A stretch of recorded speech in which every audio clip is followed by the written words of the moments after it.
confident, so there's a lot more to it, but he was a massive part in holding to them. Hanya di Chelsea, manajemen lagi hancur-hancuran. Pelatih baru saja ditendang secara tidak hormat 4 hari lalu, tapi tiba-tiba, boom, mereka sudah pesan tiket final di Wembley. Gak masuk akal kan? Saat seluruh dunia mentertawakan Chelsea sebagai klub lawak paling gagal musim ini, mereka justru memberikan tamparan keras lewat kemenangan 1-0 atas Leeds United di semifinal Piala FA. Banyak yang bilang ini cuma hoki jalur sedekah, tapi faktanya, di tangan pelatih interim Callum McFarlane, Chelsea yang tadinya sampah taktik tiba-tiba berubah jadi emas. Mulai dari kebangkitan Robert Sanchez yang jadi tembok raksasa, sampai pembuktian Enzo Fernandez sebagai pemimpin sejati di tengah badai kritik. Apakah Chelsea benar-benar punya DNA turnamen yang cuma muncul saat kondisi lagi kritis? Atau jangan-jangan pemecatan Liam Rose Senior memang buang sial paling efektif sepanjang sejarah? Kita bedah semua kegilaan dan skandal di balik lolosnya Chelsea ke final. Yuk simak rangkuman ulasannya sebagai berikut.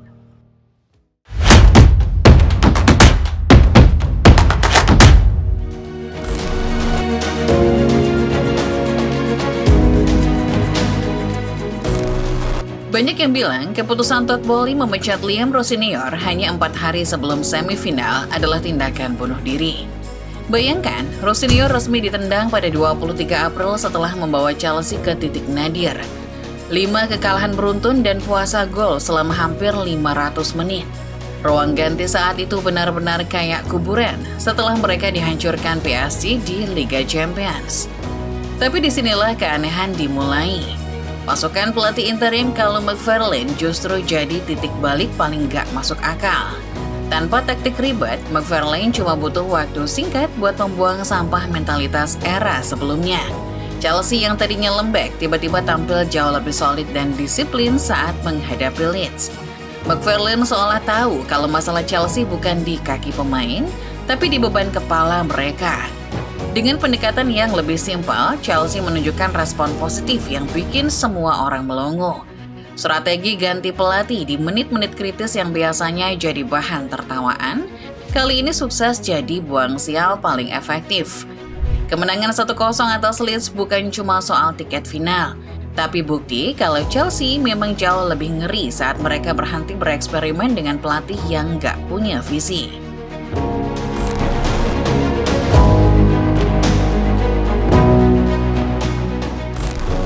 Kalau ada satu nama yang paling bikin netizen Indonesia adu mekanik di kolom komentar, orang itu adalah Enzo Fernandez.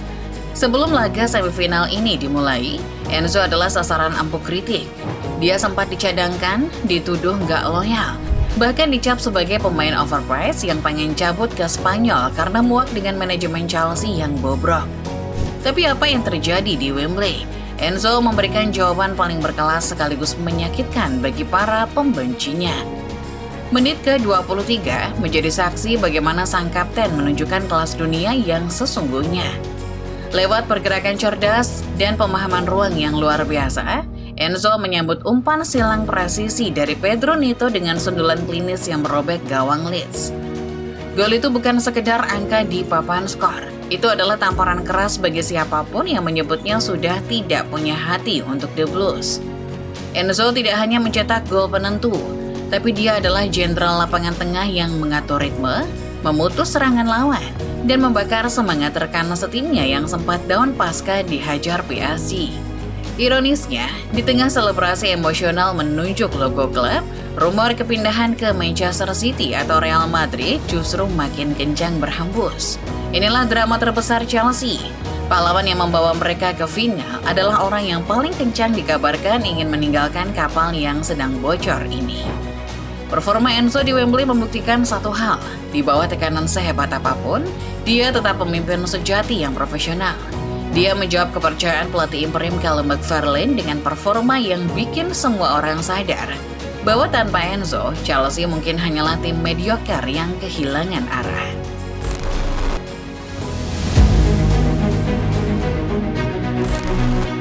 Kalau Enzo adalah otak serangan, maka Robert Sanchez adalah nyawa kedua Chelsea di Wembley. Mari jujur, sebelum laga ini, siapa fans Chelsea yang gak jantungan lihat nama Sanchez di daftar starting lineup? Kiper asal Spanyol ini sering banget jadi bahan gorengan netizen karena performanya yang dianggap angin-anginan dan hobi bikin blunder konyol. Bahkan banyak yang bilang posisi kiper adalah lubang terbesar Chelsea musim ini. Tapi malam itu, Sanchez seolah dirasuki roh kiper legendaris untuk membungkam semua mulut besar kritikus. Sanchez tampil benar-benar solid dan menutup semua keraguan lewat aksi heroik di bawah mistar. Bayangkan, kalau bukan karena refleks kilatnya saat menggagalkan peluang emas Brenden Aaronson di babak pertama, narasi laga ini pasti bakal beda total. Belum lagi saat dia terbang menepis tendangan keras Anton Stach yang hampir saja merobek pojok gawang. Sanchez menunjukkan konsistensi yang selama ini hilang. Dia memimpin lini belakang dengan percaya diri, memerintah back-backnya, dan menjadi alasan utama kenapa pemain Leeds United sampai frustasi 7 keliling. Kemenangan 1-0 ini adalah pembuktian harga diri bagi Sanchez. Di saat Chelsea sedang dalam titik nadir pasca dihajar PSG, Sanchez justru bangkit di momen paling krusial. Dia bukan lagi titik lemah, melainkan tembok raksasa yang memastikan satu tiket final tetap aman dalam genggaman. Performa di Wembley ini jadi sinyal kuat Sanchez belum habis. Dia siap membuktikan kalau dia layak mengawal gawang The Blues di partai final melawan Manchester City nanti. Apakah ini awal kebangkitan sang kiper atau cuma hoki satu malam? Yang jelas, malam itu Sanchez sukses bikin pembencinya mendadak amnesia.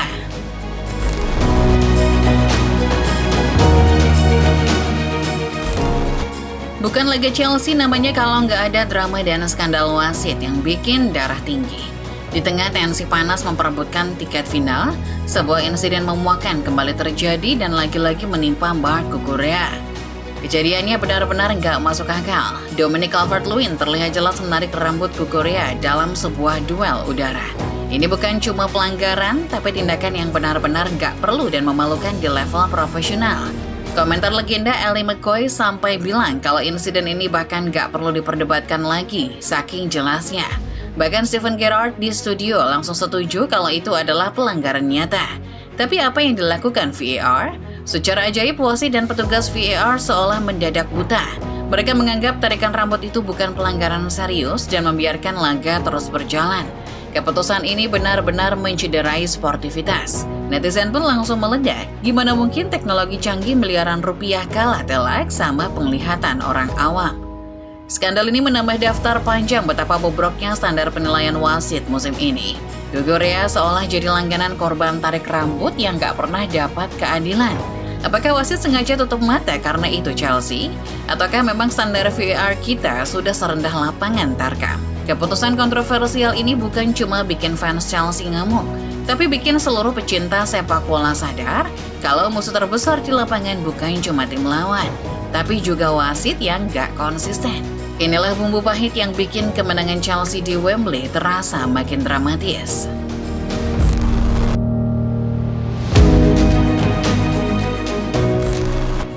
Lolos ke final memang prestasi luar biasa, tapi jujur aja, ini baru awal dari ujian yang sesungguhnya. Bagi Chelsea, Piala FA bukan sekedar trofi biasa, tapi ini adalah satu-satunya pelampung untuk menyelamatkan muka mereka di musim 2025-2026 yang hampir tenggelam. Setelah hancur lebur di Liga dan dipermalukan PSG di Liga Champions, trofi ini adalah harga diri terakhir yang harus mereka perjuangkan mati-matian. Tapi pertanyaannya, mampukah Chelsea menghentikan dominasi Manchester City di partai puncak nanti? Melawan City berarti melawan sistem sepak bola yang hampir sempurna. Chelsea nggak bisa cuma berharap pada hoki atau sentuhan interim Callum McFarlane lagi. Mereka butuh lebih dari sekedar keberuntungan. Mereka butuh Robert Sanchez yang tetap jadi tembok raksasa, dan mereka butuh kepemimpinan Enzo Fernandez yang makin klinis di momen krusial. Kalau Chelsea main seperti saat lawan Leeds, mungkin mereka punya peluang. Tapi kalau mereka balik lagi ke model lawak era Senior, Wembley hanya akan jadi tempat pembantaian bagi The Blues. Final nanti bakal jadi pembuktian apakah kemenangan di semifinal kemarin adalah awal kebangkitan raksasa yang tertidur, atau cuma sekedar hiburan singkat sebelum City memberikan kenyataan pahit. Satu hal yang pasti, Chelsea sudah membuktikan kalau mereka adalah klub paling aneh di dunia. Klub yang justru paling ngeri saat semua orang menganggap mereka sudah mati.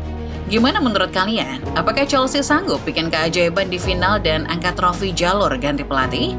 Atau Manchester City bakal terlalu tangguh buat skuad pincang ini?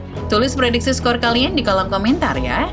Like video ini kalau kalian suka, subscribe channel Starting 11 Moment dan nyalakan notifikasinya supaya kalian gak ketinggalan setiap update serta bahasan-bahasan menarik seputar sepak bola lainnya. Terima kasih dan sampai jumpa.